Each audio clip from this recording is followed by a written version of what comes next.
Can we talk about John McClane? Because I don't think you can make a movie about a guy who's single-handedly saving people in a confined space without thinking about John McClane. And I'm wondering how you guys thought about that legacy while also creating a new hero for this film. I love those movies, and back in the day when Bruce started doing those movies off of Moonlighting and stuff. He was great in those movies, you know. So it's okay that people can look at that and say, okay, a guy in a single situation in a building with terrorists, great. Outside of that, completely different. You know what I mean? So if people look at it as that simple, that's one thing. But I don't think Bruce Willis was dealing with terrorists who actually attacked the White House and had all this equipment. Slightly smaller stage. Yes. There weren't other people dealing with the Russians, the Chinese, the North and South Koreans. You know, I mean, this is a world event.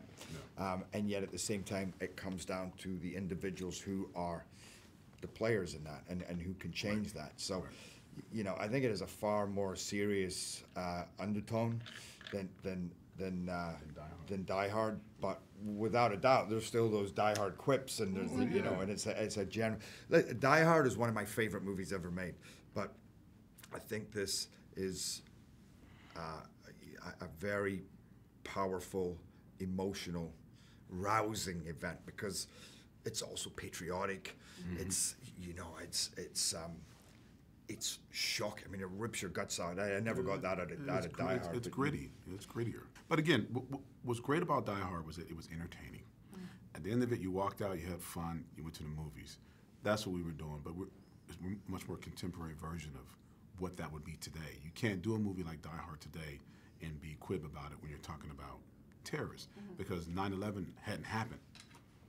You know, so now that that's happened, you have to be sensitive to taking it a little more serious when you're talking about terrorists. Yeah. You know. Well, you're saying this is grittier. This movie is really violent. Like you really go with a lot.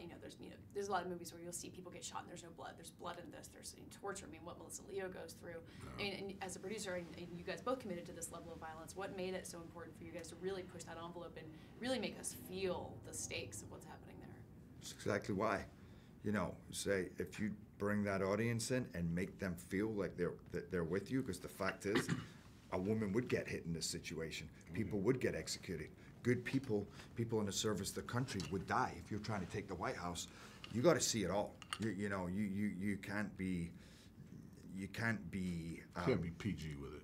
No, definitely not PG. No, it's the film. I mean, you are witnessing an attack on the White House. You're witnessing the president being taken hostage and people around him being executed, and it's very powerful.